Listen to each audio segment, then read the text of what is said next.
Bom, então já pode passar aqui para a palestra, né? Eu vou fazer o compartilhamento com vocês.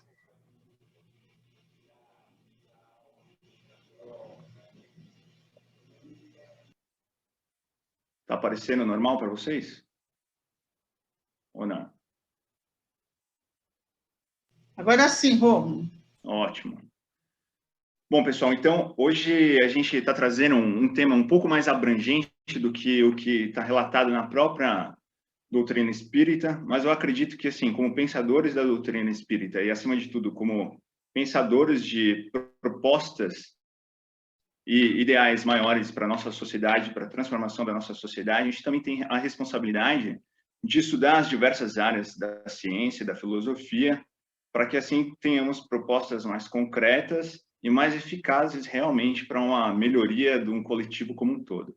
Então, eu realmente confesso que é um tema um quanto pretensioso, porque envolve muito mais ramos filosóficos da filosofia mais moderna, mais contemporânea, e ao final, por isso que eu peço desculpas de antemão por me estender um pouco mais nessa discussão filosófica, e ao final a gente vai trazer, na verdade, a visão do espiritismo e o quanto o espiritismo pode também contribuir e somar para toda essa discussão que eu me proponho a fazer aqui hoje. Então, o tema é a economia do desejo e a ética na sociedade de consumo segundo a visão espírita. Bom, esse tema, a economia do desejo, foi inspirado num livro do Eduardo Moreira, que é um economista, que hoje ele é, né, um economista que está muito bem falado. Na verdade, ele tem uma visão, pelo próprio título, a gente vai entender pela contextualização um pouco mais progressista, mas eu não estou trazendo nenhum viés político, simplesmente uma discussão mesmo a respeito da problemática. E a segunda parte do título é baseada e inspirada no livro do Zygmunt Bauman, que se chama A Ética é Possível no Mundo de Consumidores? Então, vamos lá. Para chegar realmente no meu objeto de discussão, eu preciso conceituar algumas coisas para vocês. O que seria o utilitarismo marginal? Dentro do sistema capitalista, e nada contra o sistema capitalista, porque até hoje não se provou nenhum meio mais eficaz, em que pese os excessos cometidos pelo sistema. Então, o que seria o utilitarismo marginal? Dentro do sistema capitalista, é óbvio que o produtor ele sempre visa o lucro. E o que seria o lucro? O lucro seria a diferença entre produzir e o que o mercado, o que os consumidores estão dispostos a pagar pelo seu produto. Bom, conceito de lucro. Então, a gente pode falar sobre o que é o utilitarismo marginal. É um conceito econômico que, na verdade, ele propõe, ele define o seguinte: quanto mais escasso um bem, mais valor agregado ele tem. Então, eu pergunto a todos vocês, e a resposta seria fácil: o que nós preferiríamos ganhar? Ou quanto pagaríamos mais, por uma garrafa de água ou por um colar de diamantes? Acredito que a grande maioria, a média, o ser humano médio, responderia um colar de diamantes. Mas por que isso? Porque o colar de diamantes, ou o diamante em si, ou qualquer outro meio que seja mais escasso, ele é menos abundante e, portanto, mais exclusivo. É por isso que estamos dispostos a pagar mais por ele. Então, o utilitarismo marginal nada mais é do que o grau de satisfação, também conhecido como utilidade, que o indivíduo tem ao adquirir uma unidade adicional, portanto, marginal, de um determinado produto e o quanto estaria disposto a pagar por ela. Só que esse conceito de utilitarismo marginal, ele nos empurra por uma visão de uma economia que não é de suprir nossas necessidades. É o que a gente vai discutir no próximo slide. É uma economia que visa a satisfação de nossos desejos por algo que é escasso. Porque se fosse assim, e no deserto? Se estivéssemos perdidos no deserto, pagaríamos mais pelo quê? Por uma garrafa de água ou por um colar de diamantes? Obviamente que por uma garrafa de água. Então, a gente vê que esse sistema do utilitarismo marginal decrescente, também conhecido como utilitarismo marginal decrescente, ele, de certa forma, ele é falacioso até certo ponto. Não, depois de certo ponto, ele passa a ser falacioso. Porque, na verdade, a gente não busca uma satisfação de necessidades, mas sim satisfação de desejos. Por isso, esse contraponto. Economia da necessidade ou economia do desejo? Será que hoje a gente vive uma economia da necessidade? Não, obviamente que não, porque pagamos mais por aquilo que não precisamos efetivamente, simplesmente pelo fato do mercado ter uma sistemática toda construída para que aqueles produtos sejam mais exclusivos, mais escassos. Por isso que a gente paga mais por eles, esquecendo das nossas próprias necessidades humanas, como a metáfora da água. Então, a gente cria, na verdade, um problema, porque as necessidades, elas podem ser satisfeitas, mas os desejos, não. Os desejos são subjetivos, todos nós sabemos disso. Cada um de nós temos nossos desejos de acordo com a nossa vivência, de acordo com o que a gente acredita. E sabemos que esses desejos, sendo subjetivos, eles nunca estarão 100% satisfeitos, principalmente se a gente tiver uma visão mais macroeconômica. Então, a gente coloca essa celeuma aqui. Necessidades podem ser satisfeitas, mas desejos não podem. Então, aqui na verdade, isso aqui eu trago para vocês vários resumos, porque é um trabalho que realmente de leitura, de estudo desses dois livros. Eu entendo que os dois têm uma correlação direta se a gente analisar em termos econômicos, e depois a gente se aprofunda mais na parte humanística, mas eu trago alguns apanhados, algumas conclusões que eu tirei da leitura desses dois trabalhos. Então, uma economia preocupada apenas com o lucro investirá e estimulará a busca da satisfação e o consumo de desejos, os quais, não tendo limites, levarão à maximização dos lucros. Ou seja, é uma lógica de retroalimentação. O sistema se retroalimenta, ele se alimenta automaticamente com essa máxima. E, por conseguinte, um processo de consumo desenfreado enseja a degradação social e planetária. Planetária, todo mundo sabe, porque os bens naturais, a grande parte que a gente usa como insumos para a produção são não renováveis, e sabemos que em algum momento eles vão acabar, e a poluição que gera a produção excessiva, o consumo excessivo, também acaba degradando o planeta. Mas e a degradação social? Como é que ela acontece? Bom, por uma lógica que gera competição sem limites, individualismo, egoísmo e desumanização. Como assim?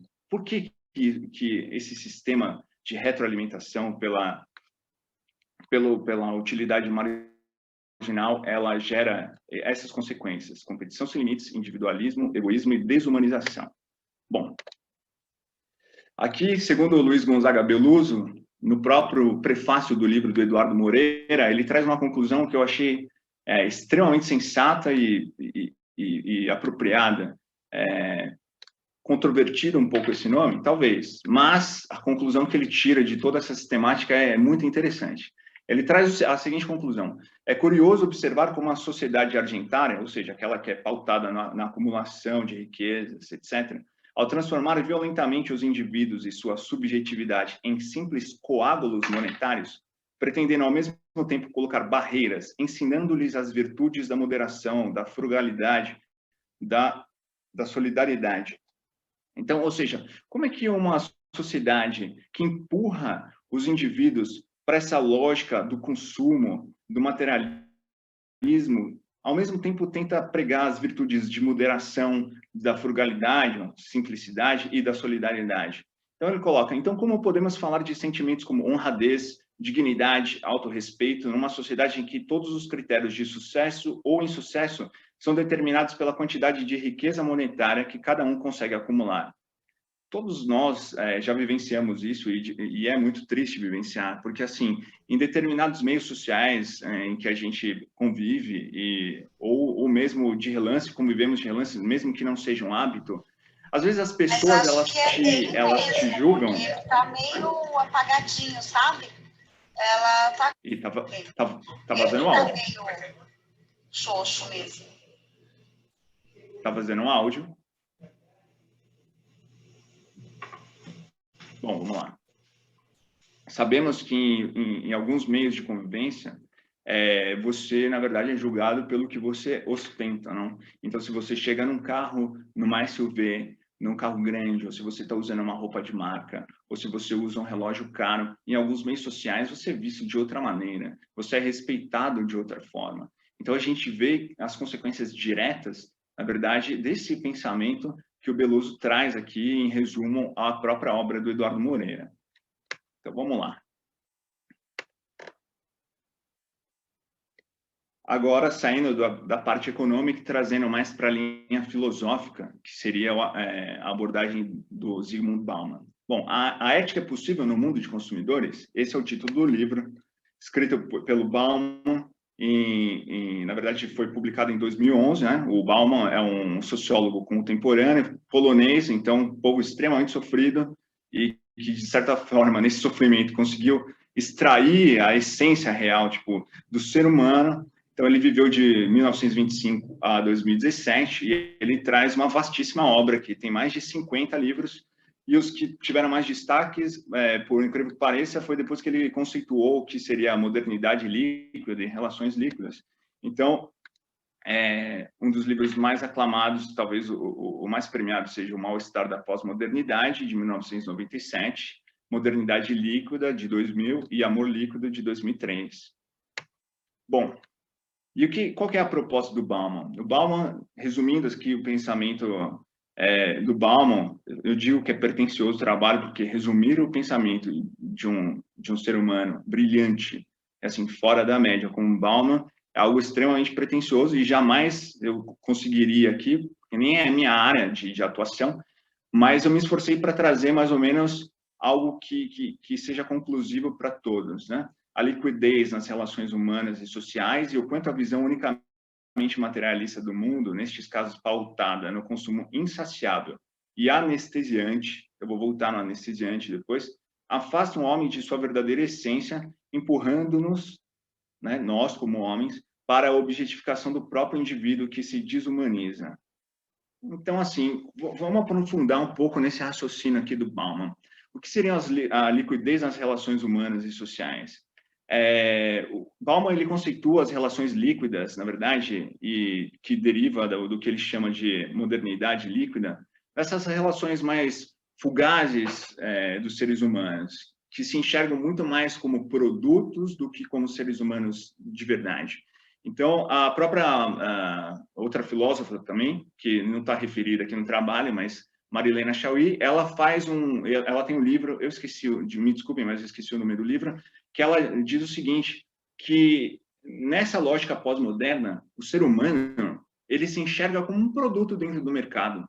Então, quando você vai se apresentar para alguém, você não se apresenta, olha, eu sou o Rômulo, eu sou um humanista, eu tenho um sonho de tal coisa, gosto de tal coisa, tenho 2 filhos, tenho uma esposa, sou casado há tanto tempo. Não, você simplesmente fala, olha, prazer, eu sou o advogado fulano de tal.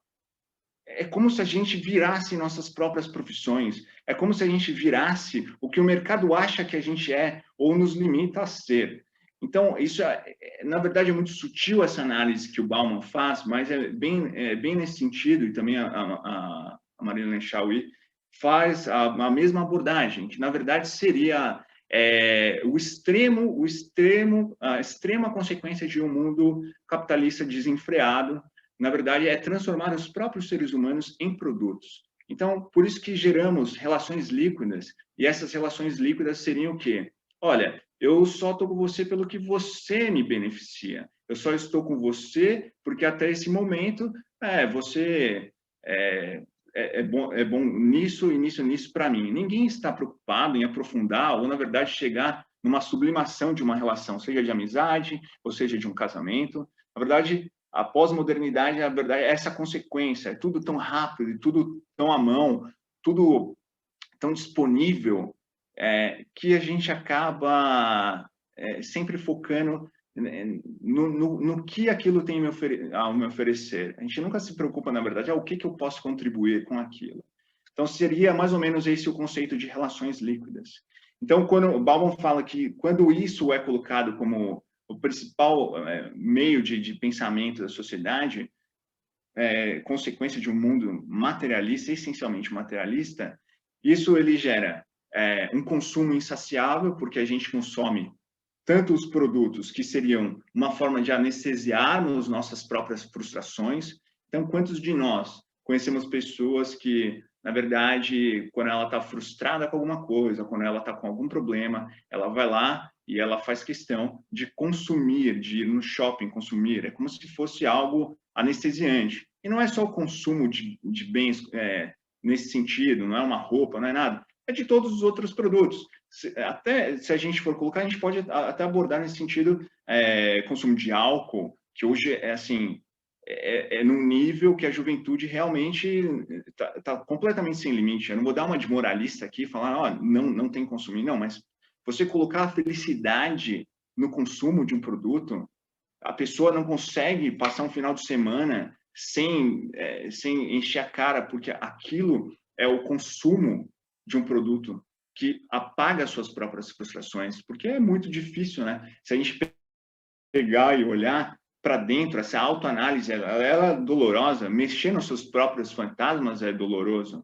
Então, é isso que ele traz. Então, é o consumo insaciável e em busca de uma anestesia por alguma frustração, por algo mal resolvido em termos psicológicos.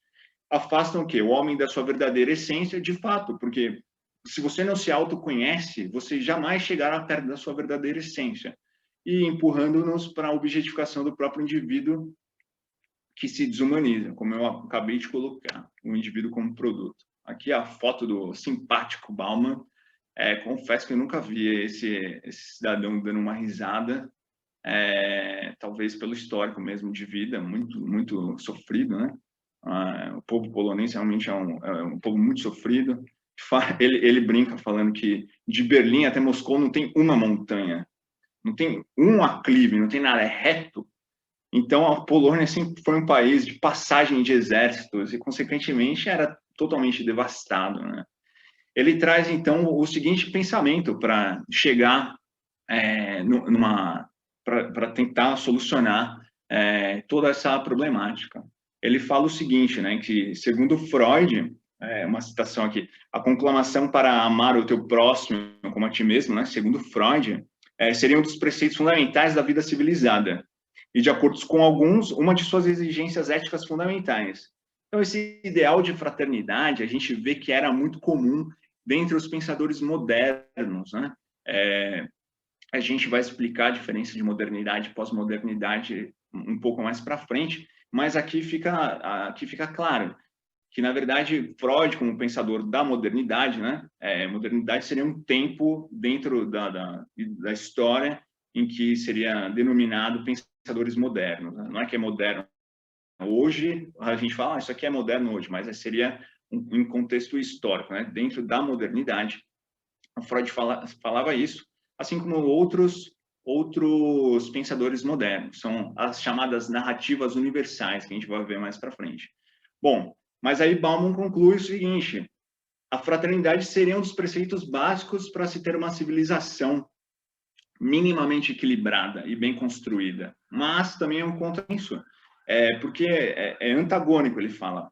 Pode haver como um tipo de razão essa mesma civilização promove, a razão do interesse individual, desculpa, vamos voltar aqui, mas é também o que mais antagônico pode haver com o tipo de razão que essa mesma civilização promove, ou seja, a razão do interesse individual, certo? A mesma civilização promove a razão do interesse individual da busca da felicidade.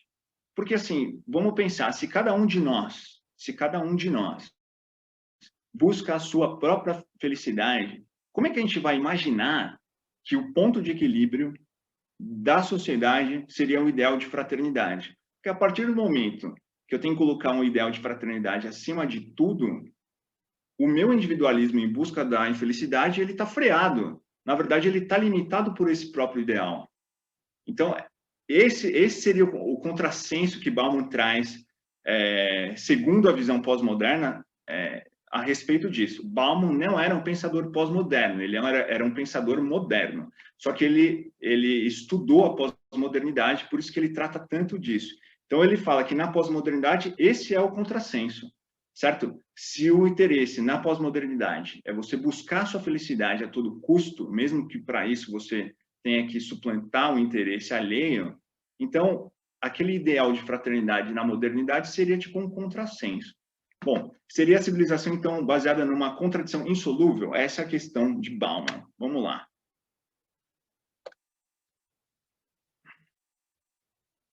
O que é a modernidade líquida ou pós-modernidade? É um conceito extremamente importante para a gente entender tudo isso aqui.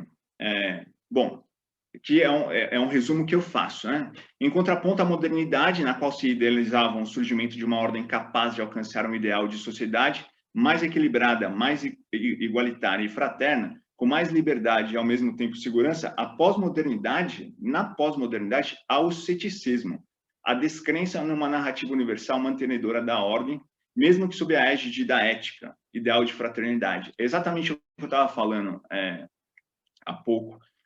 Na modernidade, a gente tem as tais narrativas universais, ou seja, ideais, máximas sociais, que nos levariam a um equilíbrio, a uma ordem social, seja o bem comum, seja a fraternidade, até os ideais cristãos, que na verdade remontam de 2000 anos, 2020 anos atrás, só que dentro dos ideais da modernidade eles estavam muito presentes. Então, na pós-modernidade, ao contrário, não se acredita nessas narrativas universais. Há um certo ceticismo com relação a essas narrativas universais.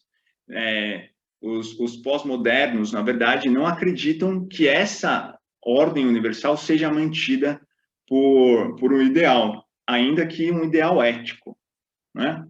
Então, na pós-modernidade, a responsabilidade para a solução dos conflitos foi transferida para o próprio indivíduo, com seus valores individuais, exaltando a sua liberdade individual, ainda que em detrimento de um ideal coletivo. Ou seja, na modernidade, acreditava-se, né, que uma figura ou um ente poderia gerar esse equilíbrio, por exemplo, o Estado. Na pós-modernidade, pelo contrário, não se acredita nisso. Se acredita que os conflitos, para serem solucionados, não precisam nem de uma narrativa universal e nem um ente que personifique ou viabilize essas narrativas universais, ou seja, não há necessidade de um Estado para a solução de conflitos, porque esses conflitos seriam solucionados pelos próprios indivíduos de acordo com o que eles acreditassem e de acordo com os seus valores individuais. O que gera realmente uma problemática, porque cada um tem seus próprios valores. Não, é difícil a gente chegar numa média universal de valores, desde que não seja conclamada por um acordo, por um pacto social, como pretendeu Rousseau e outros pensadores. Bom, então, aqui o próprio Bauman fala o seguinte: depende agora de cada indivíduo fixar os limites de sua própria responsabilidade com os outros e traçar a linha divisória entre plausível e improvável, dentre as intervenções morais, e também decidir quão distante ele ou ela estão dispostos a ir ao sacrificar seu bem-estar pessoal para cumprir a responsabilidade moral pelos outros. Complicado isso aqui, porque se a gente deixa a critério de cada indivíduo, é justamente isso que vai gerar, né? Essa insegurança. Então, a pós-modernidade é um momento da humanidade em que se privilegia a liberdade individual em detrimento à segurança. A segurança que seria pautada no ideal universal ou até num ente que personificasse esse ideal universal, que seria o Estado. Se você coloca para o indivíduo resolver seus conflitos de uma forma incondicionada, digamos assim, é lógico, cada um de nós, eu não estou falando esses conflitos do dia a dia, eu estou falando dos conflitos maiores, mas até esses conflitos do dia a dia. Se cada um usar um critério para resolver esses conflitos do dia a dia, na verdade vai gerar uma insegurança até. Na verdade, gera uma insegurança. Por quê? Porque cada um tem um critério. E é isso que Bauman traz. É por isso que ele fala que há um colapso dentro da pós-modernidade nesse sentido. E aqui outro trecho do Bauman, ele fala: os conceitos de responsabilidade e escolha responsável, que costumavam residir no campo semântico do dever ético e da preocupação moral com o outro, se moveram ou foram deslocados para a esfera da autossatisfação e do cálculo de riscos. É incrível isso, porque a gente vê na internet, isso é muito comum na internet. Eu não sou um cara de redes sociais, eu confesso, eu não tenho paciência nenhuma para redes sociais. Mas a gente vê, né, que em muitos momentos se briga por uma discussão ética ou, na verdade, a gente não quer se indispor naquilo que se diz politicamente correto, não é por uma convicção própria, mas é porque você não quer gerar um conflito com determinadas pessoas, porque a partir daquele conflito que você gera com aquelas determinadas pessoas, você, digamos assim, se queima, você se desprestigia e, consequentemente, se você é um produto dentro da visão pós-moderna, você se desvaloriza. Então, hoje a gente vê a hipocrisia, porque as pessoas acabam pautando e batendo por ideais éticos, sem a convicção dos ideais éticos, mas pautado em quê? Em não desvalorizar a si próprio como produto. E isso realmente é incrível, essa análise que o Bauman traz, e ela está certíssima. E até que ponto isso se sustenta? Porque, na verdade, se a defesa de um ideal ético é baseada num ideal hipócrita de não causar prejuízo a si próprio, você não leva adiante aquilo porque você não acredita aquilo. Então, no seu dia a dia, talvez escondido, ali na sua casa, você trate mal as pessoas, entendeu? Em um sentido mais generalista, digamos assim. Então, é uma reflexão muito interessante que o Bauman traz. Então, eu faço um resumo, então, até aqui de toda essa discussão, né? Na pós-modernidade, o indivíduo, na busca incessante pela satisfação de seus desejos e livre das amarras de ideais éticos, a pós-modernidade é isso, é a livre das amarras de ideais éticos universais, como igualdade, fraternidade, amor ao próximo. Então, o indivíduo torna-se cada vez mais individualista, o que enseja a competitividade restrita. De fato, o individualismo gera uma competitividade sem limites, colocando o ideal de eficiência, e muitas vezes eficiência produtiva, como a principal meta. Então, se o indivíduo se enxerga como um produto, ele tem que primar pela satisfação da felicidade dele. Se ele, na verdade, compete a todo momento com o seu próximo, e a meta de vida dele vai ser se tornar cada vez mais eficiente que o outro, para, na verdade, é o que eu vou falar aqui, para aumentar o seu valor como produto. Então, assim, bem como meio de alcançar. Então, ele colocando o ideal de eficiência produtiva como a principal meta, bem como meio de alcançar o poder e destaque social. É isso. Na verdade, tudo é pautado nessa lógica, né? É o individualismo que gera competitividade, que gera o ideal de eficiência como meta de vida. Para quê? Para alcançar o poder e destaque social, para se valorizar como produto e, na verdade, para alcançar um posto mais elevado dentro de um conjunto da sociedade. Bom, assim sendo, o indivíduo passa a objetificar o outro, fato, porque ele começa a encará-lo como alguém a ser eliminado, como concorrente, né? Ou como mero agente pelo qual poderá alcançar mais sucesso e mais lucro.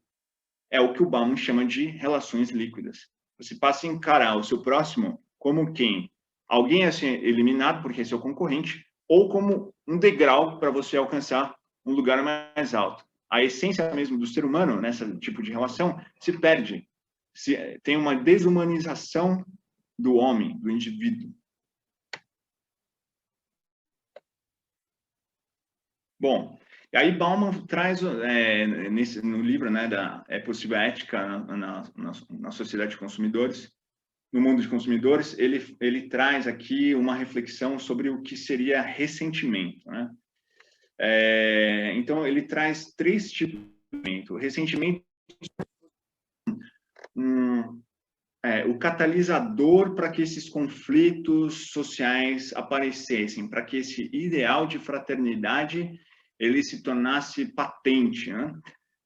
Então, ele traz o quê? O primeiro tipo de ressentimento é o ressentimento conclamado pelo Nietzsche. Então, Nietzsche, que também era um pensador moderno, né, da modernidade, Nietzsche tinha um conceito do super-homens, né? Ele dizia que, de fato, existia dentro da coletividade, homens que eram mais bem dotados tanto intelectualmente quanto moralmente, e, por conseguinte, eles mereciam, de fato, dominar. Na verdade, eles estavam legitimados a essa tal dominação social e que, na verdade, essa desigualdade era inerente a essa própria condição. Então, o ressentimento de Nietzsche era pautado pela relação entre os humilhados, e aqui, humilhados é, de fato, uma denominação trazida pelo próprio Nietzsche, os humilhados por seus superiores. Então, seria uma classe não dominante, ressentida com a classe dominante. E dentro desse ressentimento, ele dizia que existia diversos sentimentos, dentre os quais o despeito e a inveja, mas talvez isso não se limite, né, a esses sentimentos de ressentimento, porque se a gente buscar um ideal de justiça social, esse ressentimento ele vai muito além, porque sabemos hoje que não existe meritocracia, se a gente for levar a ferro e fogo. Existe como exceção, porque sabemos que as pessoas partem de pontos diferentes. Uma pessoa que teve condição de estudar a vida inteira em boas escolas, já veio de uma família que era letrada, de pais que já eram letrados, ela já sai muito mais à frente de uma pessoa que vem da periferia, que não teve condição de estudar, teve que começar a trabalhar cedo. Então, a gente sabe que esse ideal, essa conceituação de meritocracia é falaciosa, justamente porque não há um ponto de partida igual. Então, aqui, o conceito de ressentimento de Nietzsche, ele fica bastante limitado, porque não dá para pautar ressentimento só no despeito, na inveja de uma classe menos abastada por uma classe mais abastada. Então, Bauman traz o segundo conceito de ressentimento, que é de Schiller, alemão. Ele diz o seguinte, que o ressentimento que impede a concretização dos ideais de fraternidade seria a própria relação dos indivíduos da mesma classe. E por quê? Porque, na verdade, os indivíduos da mesma classe, almejando estar na classe acima, na classe dominante, eles vão, na verdade, competir entre si para atingir esse ideal de estar na classe dominante. E dentro de uma lógica pós-moderna, sabendo que essa competição ela é irrestrita, ou seja, ela não tem limites, então o indivíduo pós-moderno, pela lógica de Schiller, o ressentimento pela lógica de Schiller para o indivíduo pós-moderno é justamente isso. Quando eu elimino a felicidade do outro, eu aumento a possibilidade do outro indivíduo da mesma classe, eu aumento a possibilidade de eu me destacar e estar na classe acima, subjugando a classe onde eu estava anteriormente. Então, a gente percebe que, na verdade, toda essa lógica dessa economia do desejo e da sociedade de consumo dentro da pós-modernidade, ela leva realmente ao individualismo e ao egoísmo, que não tem limites. E o Bauman traz o terceiro conceito de ressentimento, que seria o ressentimento com relação ao estrangeiro. É lógico que, num primeiro aspecto, o Bauman coloca como principal exemplo desse ressentimento com relação aos estrangeiros, desses refugiados, né? Então, a Europa, quando recebe à força os refugiados de guerra de outros países, a população da Europa, não como um todo, mas parte da população da Europa, enxerga esse estrangeiro como alguém que vai tirar aquele suposto bem-estar que era deles. Entendeu? Como se alguém tivesse... É o bode no meio da sala.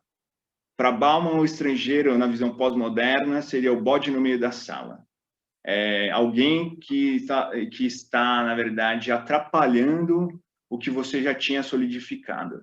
Mas a gente também pode, nessa mesma visão do Bauman, levar esse conceito de ressentimento ao estrangeiro dentro das próprias classes sociais, porque a gente já ouviu muito isso nas discussões políticas, que quando a classe menos abastada começou a andar de avião, na época lá de 2002, 2003, sem defender governo nenhum, mas só colocando um exemplo real, a classe mais abastada se sentiu incomodada, falando, quem são eles para andar de avião junto comigo?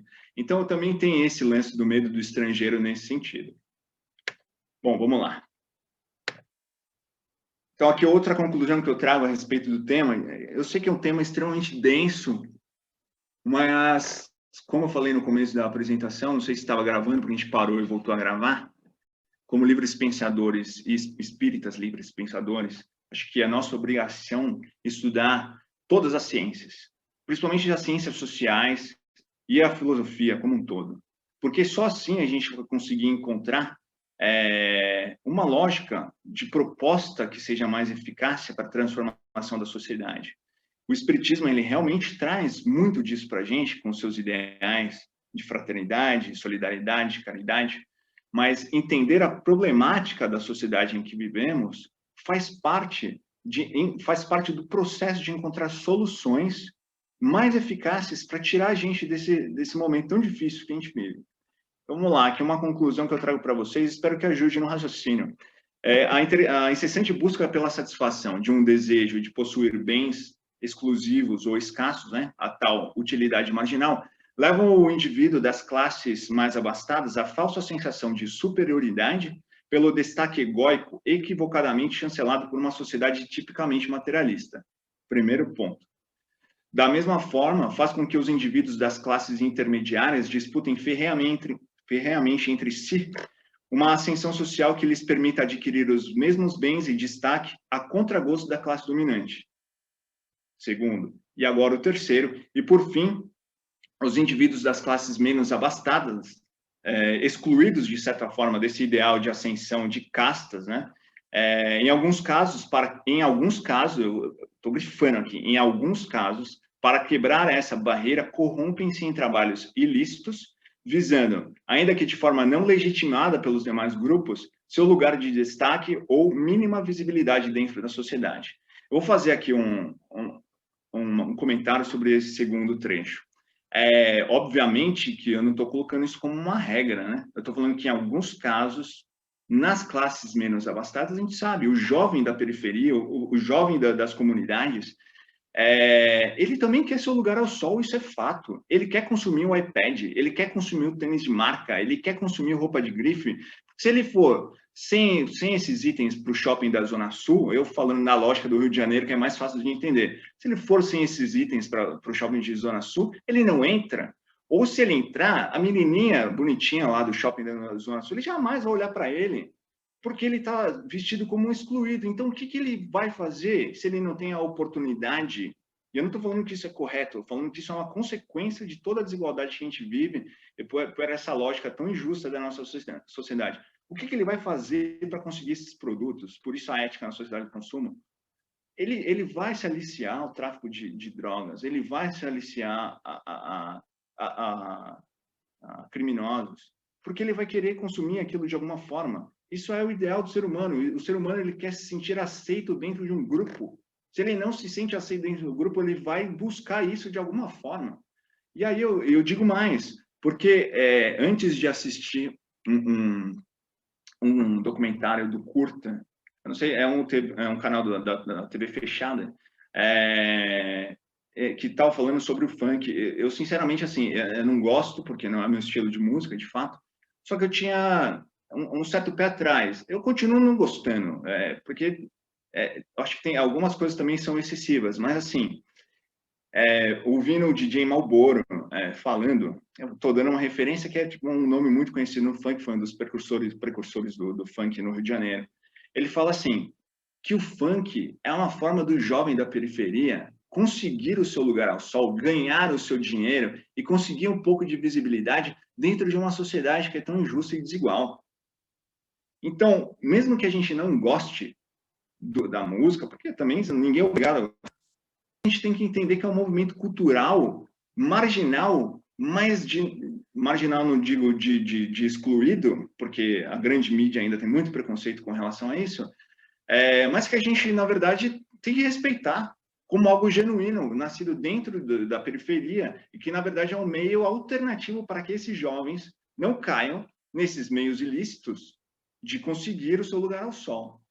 Só que é um comentário meu, ninguém precisa concordar, obviamente, mas é uma visão que eu cheguei na conclusão. Bom, agora, depois, sei lá de quanto, 39 minutos, a gente vai entrar no espiritismo, né? E o que o espiritismo tem com relação a esse tema? Nada, mas tudo ao mesmo tempo. Tudo. Porque se a gente está falando que o problema dessa lógica tão perversa é pautar todos os seus ideais na matéria, no ideal exclusivamente materialista, o espiritismo tem tudo a ver com isso, porque ele vem nos dar outra visão do que seria nosso propósito nesse mundo, nessa encarnação. Então, Kardec, sempre à frente do seu tempo, conclui aqui na Revista Espírita de 1865 o seguinte: o conhecimento das relações do mundo visível e do mundo invisível tem consequências ainda mais diretas e mais imediatamente práticas, porque está ao alcance de todas as individualidades e a todos interessa. Devendo cada homem necessariamente morrer, fato. Ninguém pode ficar indiferente àquilo que acontecerá depois de sua morte, fato. Pela certeza que o espiritismo dá do futuro, muda a maneira de ver e influi sobre a moralidade. O que é a proposta do espiritismo? Não é o seu autoconhecimento para você se auto-melhorar, não é você colocar os seus ideais em algo maior, menos frívolo, menos mundano. Na verdade, buscar algo muito maior, até para conseguir pensar de forma coletiva, porque não adianta eu querer a minha felicidade pura e simples e o meu vizinho está passando fome. Eu não posso querer, na verdade, eu não posso ficar satisfeito de ir no mercado e comprar o que eu quiser para os meus filhos, sabendo que é uma coisa que me incomoda de fato, sabendo que várias pessoas não têm nem para comprar o arroz e feijão. Então, não tem como a gente ficar apático diante de tudo isso. Quando a gente coloca todo o nosso sentimento nos ideais materialistas, a gente deixa de olhar para o próximo, deixa de olhar para o ser humano que está ao nosso lado. E eu acho que esse é o propósito do espiritismo. Então, Kardec diz que o espiritismo, consequentemente, né, o espiritismo, sufocando o egoísmo, modificará profundamente as relações sociais de indivíduo a indivíduo e de povo a povo. Porque é sem fronteiras, não tem fronteiras esse ideal. O ideal de fraternidade, ele não tem fronteiras.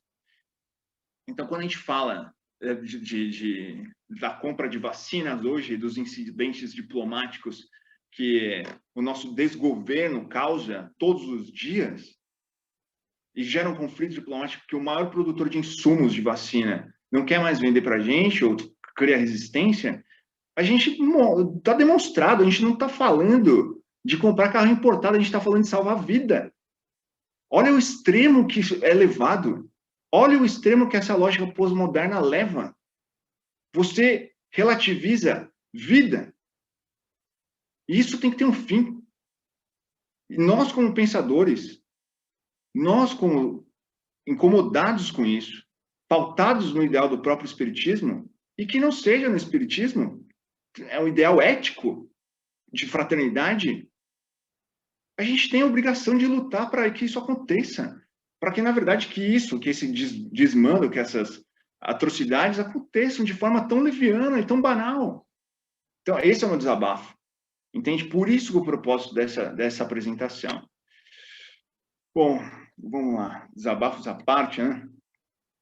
Peraí, que foi demais. Bom, vamos lá. Aqui eu faço questão de trazer para vocês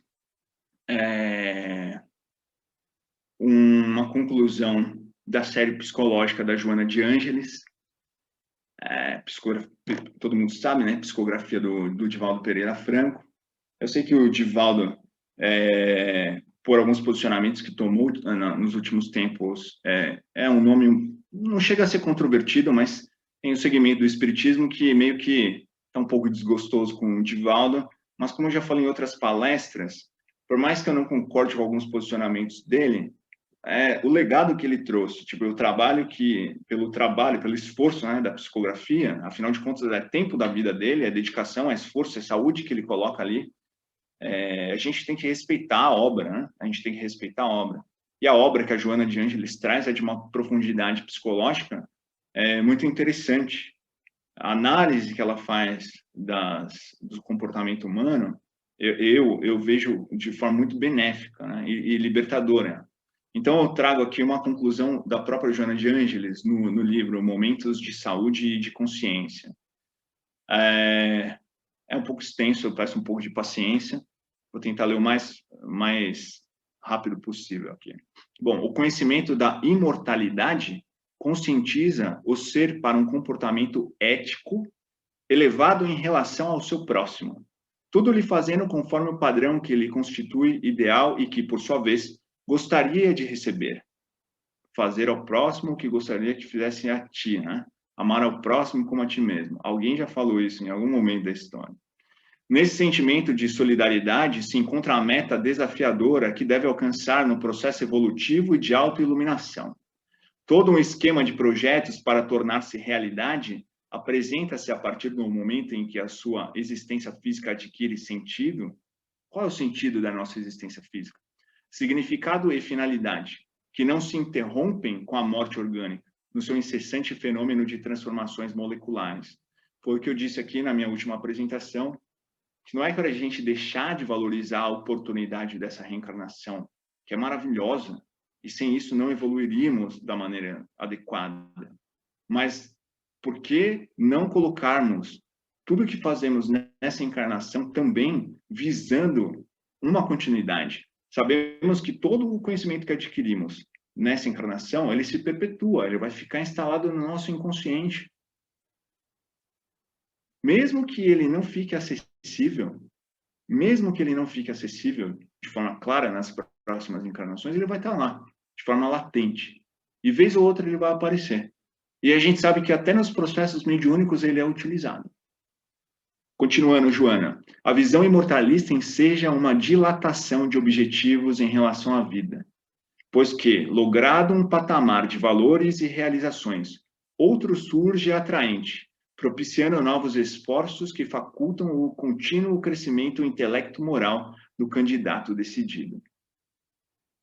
É isso. O candidato a esses propósitos, ele tem que estar decidido, porque não é um caminho fácil. Um caminho da sublimação, da lucidez, do desapego, ele é extremamente árduo, porque ele contraria, em muitos momentos, os nossos instintos, que ainda pulsam de forma muito... pulsam no sentido da pulsão mesmo, freudiana, de forma muito contundente ainda. E também difícil porque a gente se contrapõe à média da sociedade. Em muitos momentos somos vistos de forma esquisita, somos vistos de forma atravessada, porque não compactuamos com aquele padrão que a gente enxerga como equivocado. Questões e circunstâncias afligentes que se apresentam no contexto social como relevantes e que respondem por incontáveis conflitos, geradores de infelicidade, cedem espaço a legítimas aspirações de plenitude, ou seja, cedem espaço a legítimas que se colocam acima das questiúnculas, Joana em seu vocabulário, questiúnculas cuja importância é lhes atribuída desperdício de tempo e de emoção. Porque a certeza da causalidade divina e da sua justiça faculta uma real conscientização de conteúdos em favor do próprio futuro, que tem começo desde então. O futuro só tem começo desde então com essa lucidez, é fato, porque senão a gente fica ali patinando nos mesmos erros. O conhecimento, portanto, racional, lógico e emocional sobre Deus, sobrevivência e a função do amor ao próximo. Então, não é aquele conhecimento de autoajuda, nada contra a autoajuda, mas é limitante essa busca do conhecimento de autoajuda, né? É muito útil, como o próprio nome diz, numa dose de ataque. Eu sei que muitos procuram o espiritismo por isso, por uma dose de ataque, de autoajuda. Mas não é isso que a gente tem que se propor como fim, mas sim o conhecimento racional, lógico e emocional sobre Deus, sobre sobrevivência e função do amor ao próximo. Conscientiza o ser a respeito da sua humanidade, olha lá, humanidade, e da destinação gloriosa que logrará no futuro. É só assim que a gente vai encontrar, de fato, a nossa essência verdadeiramente humana. Então, Joana de Ângeles, né, na série psicológica Momentos de Saúde e de Consciência. Para terminar, eu estou tentando ser breve hoje, né? São 50 minutos aqui já. Depois a gente abre para debates, se alguém quiser falar alguma coisa. Eu trouxe um pensamento do Anatole France, é um escritor francês, citado também por Bauman no livro, no livro Tempos Líquidos, em que ele também ele foi da Academia Francesa de Letras, etc. Ele fala o seguinte, e eu acho que é algo para ser refletido mesmo. Sem as utopias de outras épocas, os homens ainda viveriam em cavernas, miseráveis e nus. Foram os utopistas que traçaram as linhas da primeira cidade. Sonhos generosos geram realidades benéficas. A utopia é o princípio de todo progresso e um ensaio de um futuro melhor. Anatole France. É isso, pessoal. Eu espero que tenha atingido aí vocês racionalmente pelo estudo, pelo apanhado que eu fiz e contribuído de alguma forma para as reflexões que são tão necessárias nesses tempos. É isso aí, muito obrigado.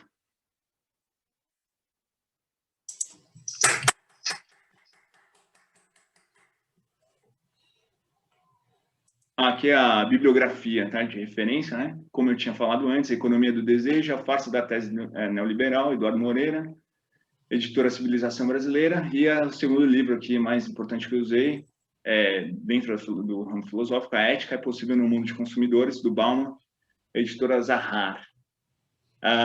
E os outros, né? Livro dos Espíritos, sempre Livro dos Médiuns, Revista Espírita.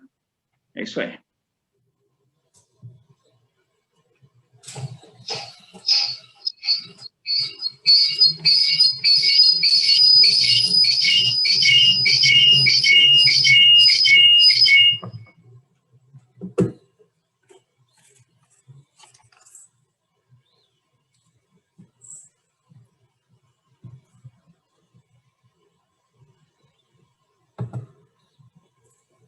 Posso fazer uma pergunta?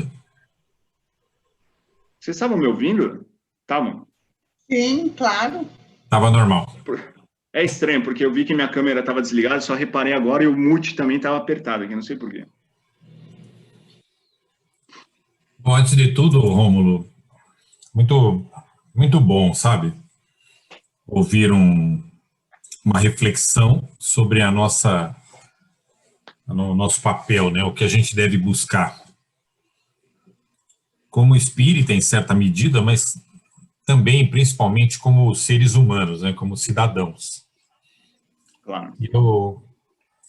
Eu queria, antes de tudo, concordar e parabenizar você por não enxergar esse papel do espírita como uma coisa isolada, né? Quer dizer, algo que a gente pensa assim, nós somos o caminho, a verdade e a vida. Nós estamos dentro de um bolo de problemas e temos desafios junto com outras pessoas, né?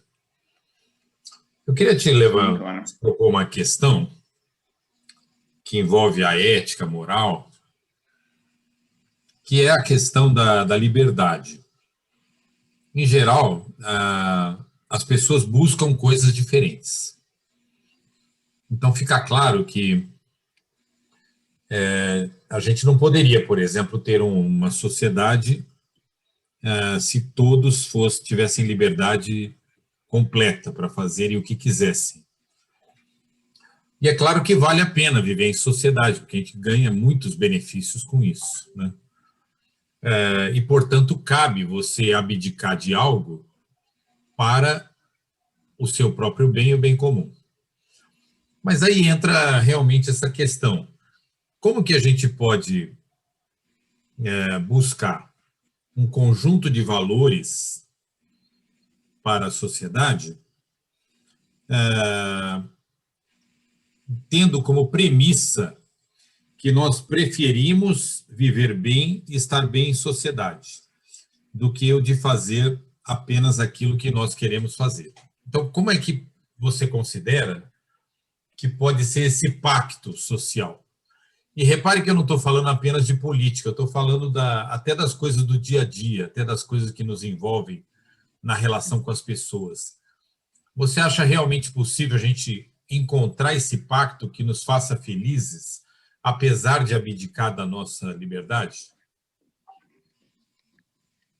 Então, Mauro, eu acredito sim que, na verdade, a gente deve buscar esses ideais, que eu sei que esses ideais universais, essas narrativas universais, como a gente comentou aqui na apresentação, elas não vão satisfazer a todos, certo? E aí vem justamente a discussão. Será que a vontade da maioria sempre vai ter que prevalecer em detrimento de uma escolha individual? Porque, assim, eu como indivíduo, eu tenho que me submeter sempre a uma vontade da maioria? Então, dentro de uma lógica social, eu como muito mais inclinado aos pensadores modernos do que os pós-modernos, que eu acredito que a lógica da pós-modernidade ela é muito mais perversa, e, na verdade, a gente fica à mercê de um mercado de consumo, é fato. A gente fica à mercê do livre, teoricamente, do que hoje se está chamando de livre mercado, e dessas relações pautadas só nesse individualismo. Eu estou inclinado muito mais para o outro lado. Eu ainda acredito nos pactos sociais, nos pactos de fraternidade, ainda acredito no papel do Estado. Eu sei que o Estado pisa na bola todos os dias, eu sei. Aqui a gente fala assim, o SUS, não sei o quê, mas espera aí. Vamos colocar o exemplo aqui da pandemia no Brasil. Sei que é difícil falar da pandemia sem ser imparcial, porque mexe com emoções, né? O SUS, a gente pode falar, é um sistema que realmente ele tem muitas falhas. Muitas. Mas se não fosse o SUS, aqui no Brasil, não seriam 200 mil mortos. Seriam 400 mil mortos. Nos Estados Unidos, a pessoa... lá não tem SUS. A pessoa, além de ficar, quase morrer com Covid, fica devendo $40 mil para um hospital particular. Então, você acreditar que a lógica do livre mercado e a lógica pós-moderna seja uma solução, eu acho que isso é um equívoco. Mas é um equívoco que a gente tem que se desconstruir desde lá de trás, entendeu? E talvez trazer, inclusive, como... E aqui a gente não está falando de partido, nem de ideologia de esquerda ou de direita. A gente só está falando de quebrar a lógica. A gente está falando qual é a lógica desse sistema. Está errada. O Estado está errado também em várias acepções? Está errado em várias acepções. O controle do Estado aqui no Brasil gerou os monopólios dos bancos. Fato, isso acontece mesmo. Aqui a gente tem 5 bancos. Então o Estado, às vezes, ele opera a favor de algumas corporações. A gente sabe disso. Mas não é a culpa do conceito de Estado. É como se utiliza o Estado. Eu não vou matar a vaca porque a vaca está com carrapato. Eu tenho que tratar o carrapato. Eu não vou... É a mesma coisa de jogar o bebê com a água do banho fora. Só porque a água está suja, eu não tenho que jogar o bebê fora com a água. Entendeu? Então, a gente tem que ver dentro dessa lógica, então, pegar esses dois aspectos. Qual seria a liberdade proposta pela pós-modernidade e qual seria a segurança trazida na verdade, idealizada pela modernidade e tentar fazer um sistema unificado disso, um sistema mais equilibrado possível dentro dessas duas lógicas. Porque se a gente estava no extremo e não deu certo e vai para outro extremo, também não vai dar certo. Então, a gente tem que ter essa lucidez. Eu acho que a solução, no meu ponto de vista, é tentar ampliar o debate de forma amistosa, como a gente está se propondo aqui, para, na verdade, fomentar ideias que consigam juntar essas duas vertentes de filosofia, entendeu? E de lógica até macroeconômica, que a gente discutiu aqui, né? Jacira. Posso falar? Claro. Boa noite a todos, boa noite, amigos. Boa noite. Aproveitar a oportunidade para desejar um ótimo ano a todos. A gente está recomeçando hoje aqui com um número bem limitado de companheiros, mas é uma ótima oportunidade, né? Recomeçar. Bem legal a gente retomar os trabalhos aí. Quero cumprimentar a todos, especialmente ao Rômulo. Muito obrigado pelo seu esforço, pelo seu trabalho, pela sua dedicação aí. Obrigado. Gostei bastante das suas reflexões, Rômulo. Eu divirjo em uma ou outra coisa, é natural, né? Nós estamos aqui todos para isso mesmo, para pensar juntos, né? Pensar diferente, pensar juntos, para a gente tentar contribuir aí uns com os outros. Mas, no geral, eu gostei muito do seu trabalho, quero te cumprimentar e agradecer por essas reflexões. Quero aproveitar aí a pergunta do Mauro, eu estava me coçando aqui, porque a minha pergunta ela poderia ter sido feita junto com a dele. Ele foi para o viés da liberdade, e a minha pergunta vai mais para o viés da questão econômica mesmo. Você falou você entrou bastante em política, mencionando a presença do Estado, e a minha pergunta tem a ver, porque eu queria entender um pouco qual é o papel, qual é que influência que o capitalismo, que a opção pelo capitalismo exerce nisso tudo, porque eu fiquei bastante atenta à sua fala, eu concordo com muitas coisas que você falou, tem uma reflexão que eu costumo fazer em uma palestra minha, que é sobre o fato de nós termos nascido aprendendo a competir com o outro. Na escola, quando a gente ia, no meu tempo, eu tenho 63 anos de idade, desde quando eu ia para o grupo, eu fui ao grupo fazer o primário, a gente fazia brincadeiras que uma turminha competia com a outra, a bola queimada ou qualquer outro tipo de brincadeira. Nós nunca fomos preparados para brincar de somar nada. A gente sempre foi ensinado a ganhar do outro. E eu achei muito bacana uma reflexão que você propôs hoje. Eu nunca tinha pensado por esse viés de que esse ganhar do outro muitas vezes é para proporcionar a minha felicidade. O que significa o custo da minha felicidade necessariamente tem que ser a infelicidade do outro, né? Eu não tinha pensado nisso, mas é claro que há uma infinidade de escala para essa reflexão, mas muitas vezes, sim, a minha felicidade vai depender da infelicidade do outro. É até uma brincadeira, né? Que o pessoal fala que quando morre alguém, tem gente que brinca assim, hoje é o dia da felicidade do coveiro, perdão, do cara lá do dono da funerária. Isso, hoje é o dia da felicidade do cara da funerária. Tem até essa brincadeira, né? Mas, na verdade, a questão é bem profunda mesmo, e isso está na raiz, é cultural, né? É milenar, está na raiz da nossa cultura. Então, eu queria que você me falasse, Rômulo, como que você vê a influência do capitalismo, porque como é possível a gente se colocar no lugar do outro? Como é possível a gente querer para o outro aquilo que nós gostaríamos que acontecesse com a gente se nós estivéssemos exatamente na mesma condição no mundo capitalista?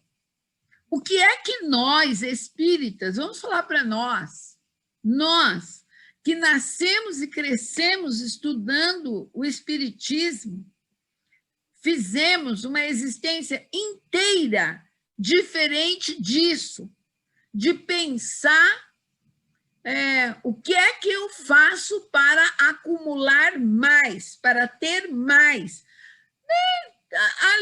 Ali, na esquina da frente, tem criança morrendo de fome, é problema dela, eu tenho que acumular mais. Como é que a gente sai desse círculo vicioso dentro do capitalismo? Obrigado pela colocação. Agora é o seguinte, você tocou nessa competitividade, né? A felicidade, a infelicidade do outro, nessa visão que a gente trouxe, às vezes gera a minha felicidade. Isso, na verdade, é o ressentimento, é o conceito do ressentimento de Schiller. Ele justamente fala que isso aconteceria entre os indivíduos da mesma classe social. E a gente sabe que muitos pensam assim, de fato, por conta desse competição exacerbada do sistema capitalista. Só que eu vou fazer uma colocação que, divergindo um pouco de você, eu não acredito que isso seja um resultado do sistema capitalista em si, não só. Eu sei que ele potencializa isso, mas ele não é fruto exclusivo do capitalismo. Primeiro porque eu acho que o capitalismo... Mas eu não afirmei, não, eu só estou perguntando. Não, tudo bem. Como é que você vê no sistema capitalista? Sim, sim. O capitalismo, ele tem os seus benefícios, porque, assim, sem a competição, a gente não evoluiria também. Pensemos assim, a gente até evoluiria, mas a competição também gera a evolução, tanto tecnológica, quanto de produção, quanto de conhecimento. É a competição que faz com que muita parte da ciência, muitas pessoas investam em ciência para que aquela ciência se desenvolva. Então, essa lógica dentro do sistema capitalista, nesse sentido, ela chega a ser benéfica. Só que dentro de uma sociedade que os valores éticos não são constituídos desde a tenra infância, e quando a gente, dentro de um sistema educacional, promove a competição entre os próprios alunos que estão um do lado do outro ali dentro de sala de aula, você gera uma consciência equivocada do que é a vida. Porque se desde a tenra infância, como propôs Pestalozzi, como propôs Comênios, como propôs Rousseau como pedagogos, se você desde a tenra infância explica para o seu filho que se ele sabe mais, ele tem a condição de ajudar o amigo dele que sabe menos naquela outra matéria, e, consequentemente, aquele mesmo menino que sabe menos naquela matéria, sabe mais em outra e vai te ajudar. E, dessa forma, você fomenta o ideal fraterno desde a tenra infância, desde a educação básica. Você na verdade, insere valores morais dentro de uma sociedade que hoje, desde a primeira infância, é pautada justamente nesse equívoco do materialismo, da competição, porque eu tenho que ser melhor que ele, porque eu tenho que ganhar mais dinheiro que ele, porque no mercado de trabalho ele não vai absorver todo mundo, eu tenho que estar à frente dele, porque, sabe, é isso, a gente tem que... E a visão do espiritismo talvez seja essa. A gente transformar desde a base filosófica ela tem que alterar. Porque se a gente tem uma consciência da imortalidade da alma, se a gente tem a consciência que toda a doutrina espírita nos traz, e não é só a doutrina espírita, eu concordo com o Mauro, não adianta a gente falar que o espiritismo é a salvação do mundo, que seria muito presunçoso da nossa parte. Tem outras doutrinas filosóficas que têm um propósito tão bom quanto. Por mais que a gente divirja em termos teóricos, também tem. E não precisa de nenhuma doutrina. Você pode ser um ateu, você pode ter ideais éticos firmes, e criar filhos com ideais éticos firmes, de fraternidade, de bem comum, de igualdade, de solidariedade. Agora, nós, como espíritas, temos a obrigação incessante de brigar por isso, porque é a base da nossa doutrina filosófica. Então, respondendo ao seu lado, eu sei que você não falou que o capitalismo é a causa de tudo isso, e eu estou te falando que, de fato, eu não acredito que seja a causa principal, eu acredito que a causa principal seja a falta de valores éticos, que, na verdade, deveríamos fomentá-los desde a primeira infância, certo? E, em termos econômicos, como você me perguntou, ainda vejo dentro do sistema capitalista, dentro dessa lógica que a gente está falando, o sistema é o pior do melhor. Hoje, que eu vejo essa visão. Eu já tive uma visão mais marxista, só que hoje a minha visão é muito mais keynesiana. Então, eu acredito assim... Eu acredito num livre mercado, porque a gente percebe que hoje a intervenção sem limites do Estado na economia gera favorecimentos das grandes corporações. Eu já dei o exemplo dos bancos, é isso que acontece aqui. Mas eu não acredito no livre mercado por si só controlando tudo. Não é nem controle.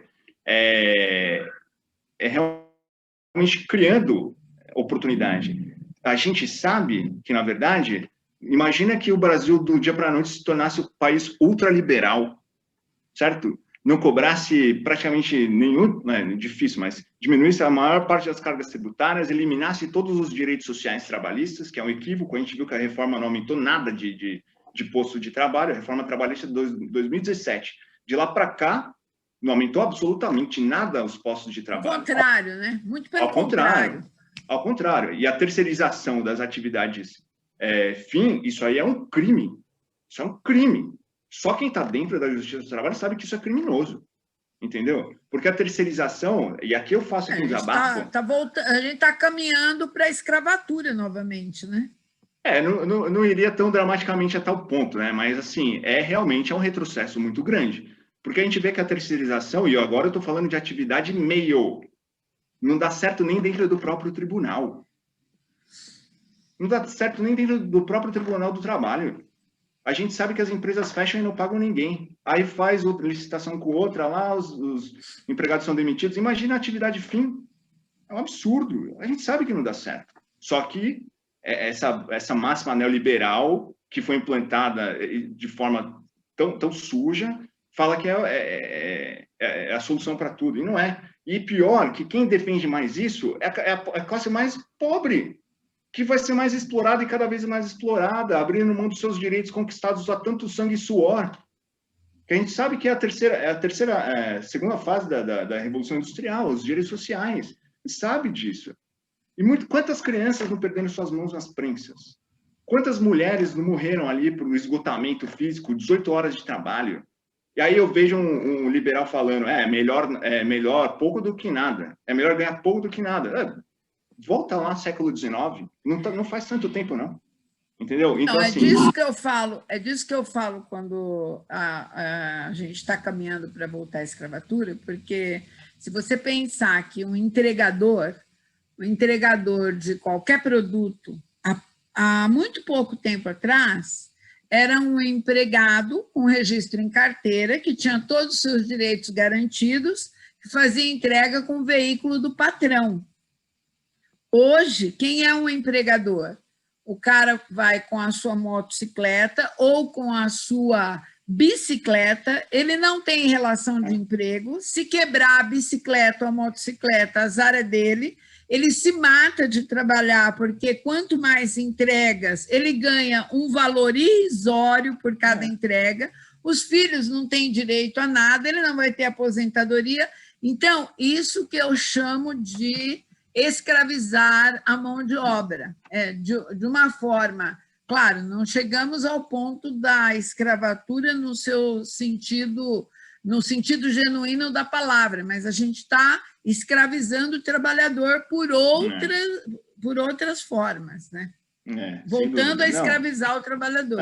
Todos esses direitos sociais... E vendido com a seguinte frase, né? Eu sou meu próprio patrão. Só que, assim, você recolhe INSS, meu querido? Ah, não. Então, se você cair da moto, você vai ter um acidente de trabalho, você vai morrer de fome, porque você não vai ter o benefício previdenciário, entendeu? É isso. E as pessoas não param para refletir a respeito, porque é vendido, né? É interessante para a grande mídia, é interessante para os grandes conglomerados, é interessante. Agora, a gente está indo muito para o viés político, eu ficaria a noite inteira criticando todo esse sistema aqui, mas é melhor não. Até poucos minutos, havia uma juíza do trabalho aqui presente na nossa palestra, a Yolanda Polimene, que poderia nos ajudar nessa discussão, mas ela saiu, olhei agora, ela já saiu. Então, mas é isso aí. Valeu, eu gostei bastante.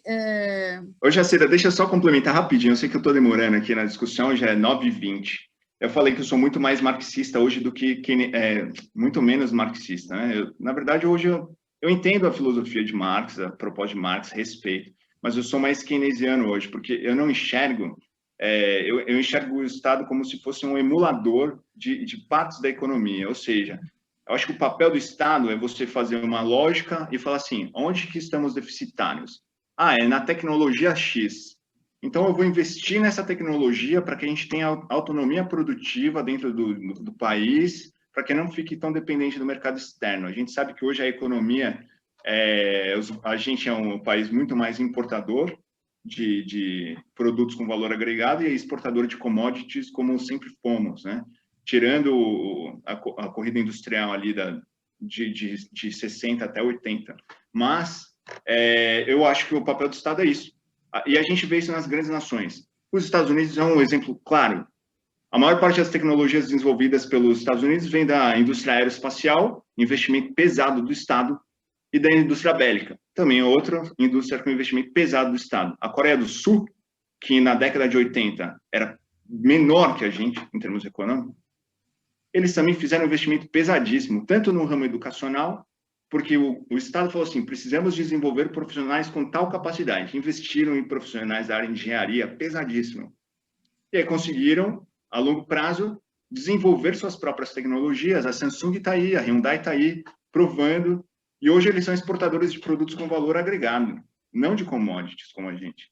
E se a gente não pensar nessa reflexão keynesiana como proposta para o país, a gente vai continuar aqui, nessa pendenga que a gente está aqui. Essa Quimba, falar em Estado, o Amorim colocou aí no chat umas questões... Peraí, eu não vi o chat, peraí, deixa eu olhar.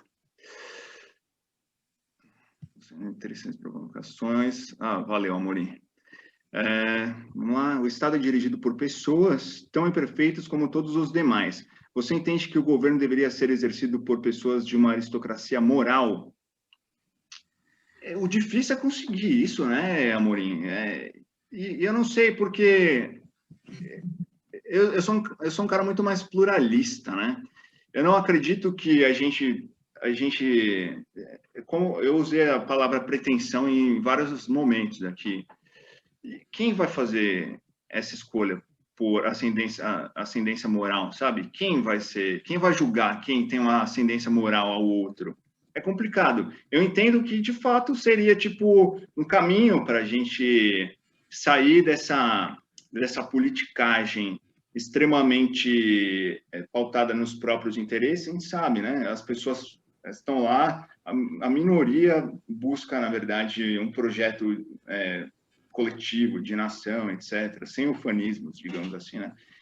E a imensa maioria está ali brigando por interesses de corporativos, né? Mas eu concordo com você, talvez é uma reflexão a ser feita. Agora, eu não consigo entender como a gente chegaria nessas pessoas, como encontraríamos essas pessoas, qual seria o critério, entendeu? Se você tiver a ideia, por favor, vamos debater aqui, porque é interessante. Posso dar um pitaco? Claro, claro. Eu coloquei moral, mas poderia ser uma aristocracia ética.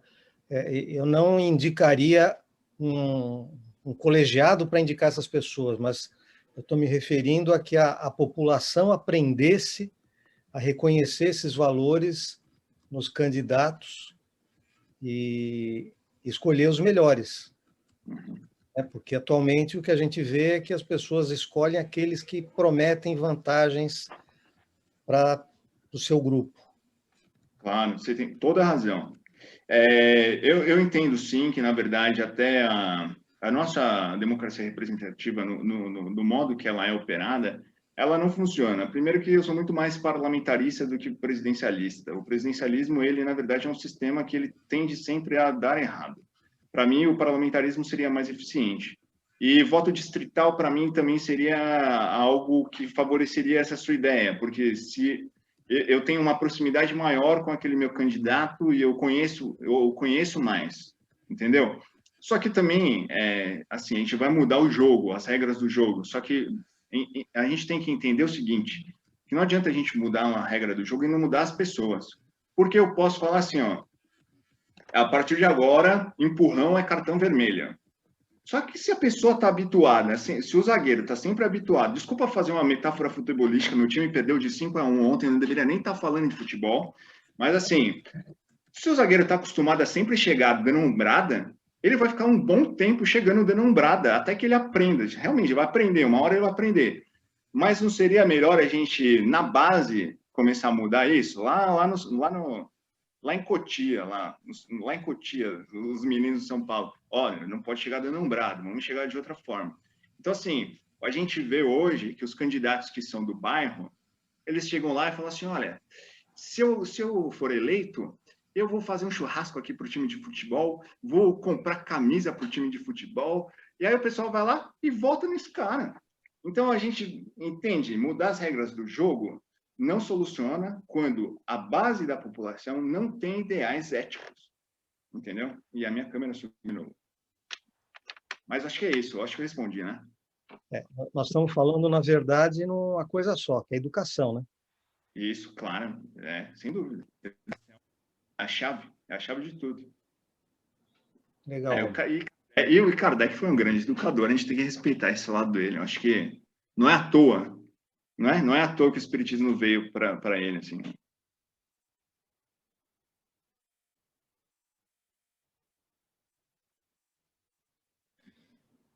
Pessoal tudo silencioso agora? O que houve? Ficou um silêncio. Eu falei alguma besteira. Não, acho que justamente porque não falou besteira nenhuma, ficou todo mundo admirado. Não, imagina. É sempre bom fomentar o debate. Eu acho que a gente tem que fazer isso com mais frequência, trazer temas atuais, trazer linhas de pensamento de várias áreas e debater aqui, porque realmente o propósito é chegar numa solução. Poxa, a gente não pode se acomodar do jeito que está, não. E não ficar também só na autoajuda, porque isso me incomoda às vezes em alguns segmentos do espiritismo, sabe? O espiritismo, ele tem um potencial ainda enorme a ser desenvolvido, enorme, principalmente na parte filosófica. Se a gente se limitar, ou limitar a doutrina espírita, né, em termos de filosofia, só a autoajuda, realmente é um pouco decepcionante para mim, entendeu? Mas é uma coisa minha, tem gente que se sente bem só com isso, eu não, eu prefiro tentar linkar o espiritismo com tudo, com todas as outras linhas de pensamento.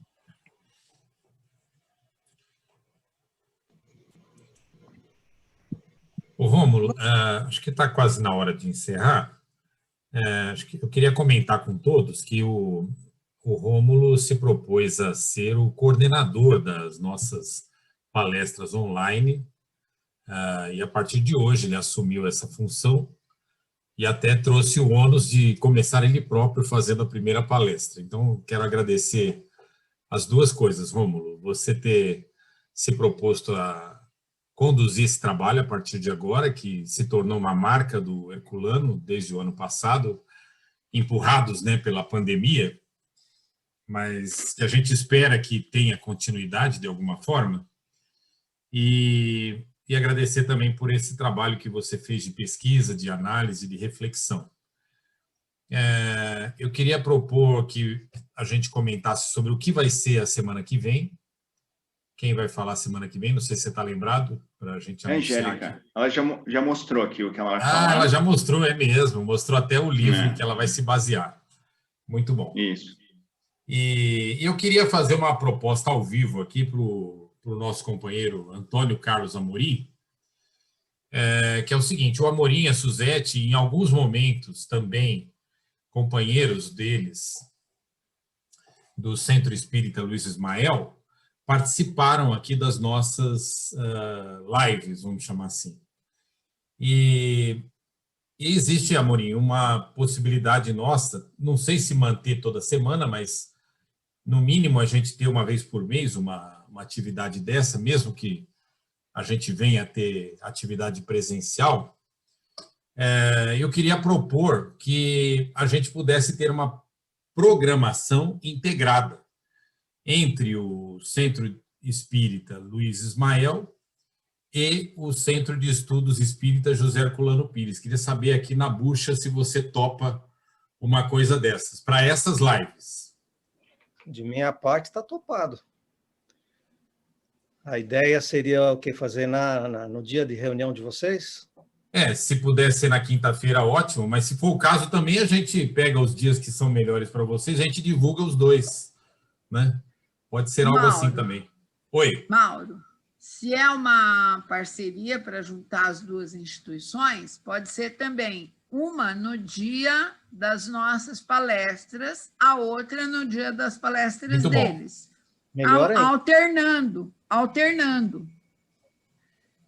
Muito bom. Qual é o dia ideal para Mas- vocês, Amorim? Mas, Mauro, desculpa interromper, Amorim, mas aí a proposta é intercalar um centro e outro, é isso? Ou vai fazer duas na mesma semana? Tipo, Não, um dia... não. Eu estou propondo, Seria antes de uma, tudo... uma semana desculpa. no nosso, uma na deles, não é? Antes de tudo, eu estou propondo que a gente vá discutindo isso e para começar a partir de um certo momento, né? Principalmente depois que já começarmos a ter atividades presenciais. Mas a ideia seria essa, da gente poder ter, então, um dia, alguns dias que sejam os melhores para o Luiz Ismael e alguns dias que poderiam ser nas quintas-feiras, né? Essa é a primeira ideia que me vem. A gente programou, Amorim, um conjunto de palestras para esses próximos dias, nas quintas-feiras. Mas a gente poderia já... Isso aí vai terminar daqui a algumas semanas, né? A gente poderia começar desde já a discutir essa parceria nossa, ver como é que a gente poderia administrar isso, qual seria o interesse de cada sociedade, e a gente fazer em parceria. É isso que eu estou propondo. Dá para conversar, sim. Atualmente nós temos reunião de domingo, segunda e terça. Na segunda-feira a gente está estudando o Céu e o Inferno, nós estamos já na segunda parte e vai terminar relativamente rápido, né? E estamos na terça-feira estudando o Livro dos Espíritos. Nós estamos na Lei de Reprodução e a Lei de Reprodução é uma que vai comer bastante tempo. É uma questão da gente combinar, o dia que quiser a gente fazer alguma atividade conjunta, a gente suspende esse estudo e estabelece um outro tema. E, ao mesmo tempo, a gente convida o pessoal para participar quando for na quinta-feira. Legal, eu acho que ia ser bem legal. Viu? Mauro, vou pedir desculpa, eu preciso sair, vou pedir licença, me despeço de todos, boa noite. Tchau, tchau. Boa noite, Jacira. Nem cumprimentei, até logo, Jacira. Muito bom, acho que estamos encerrando, né? Quer falar mais alguma coisa, Rômulo? Não, agradecer, né? É sempre uma oportunidade, porque das responsabilidades a gente faz uma oportunidade, né? E quando eu me proponho a fazer uma palestra, eu tento sempre trazer algum tema que seja de relevância mesmo e com um potencial para debate. Então, é isso. Deu certo. Acabo estudando mais, entendeu? Então, é sempre uma oportunidade. Muito bom, muito obrigado, viu? Ok, estamos encerrando, então, gente. A gente volta semana que vem com a palestra da Angélica. E temos aí uma sequência de palestras nas quintas-feiras, suprindo aí a carência que nos traz o fato de não estarmos nos encontrando pessoalmente, pelo menos no nosso centro, no Herculano Pires. Um abraço a todos. Agradeço a presença de todos aí. Pois não, Amorim.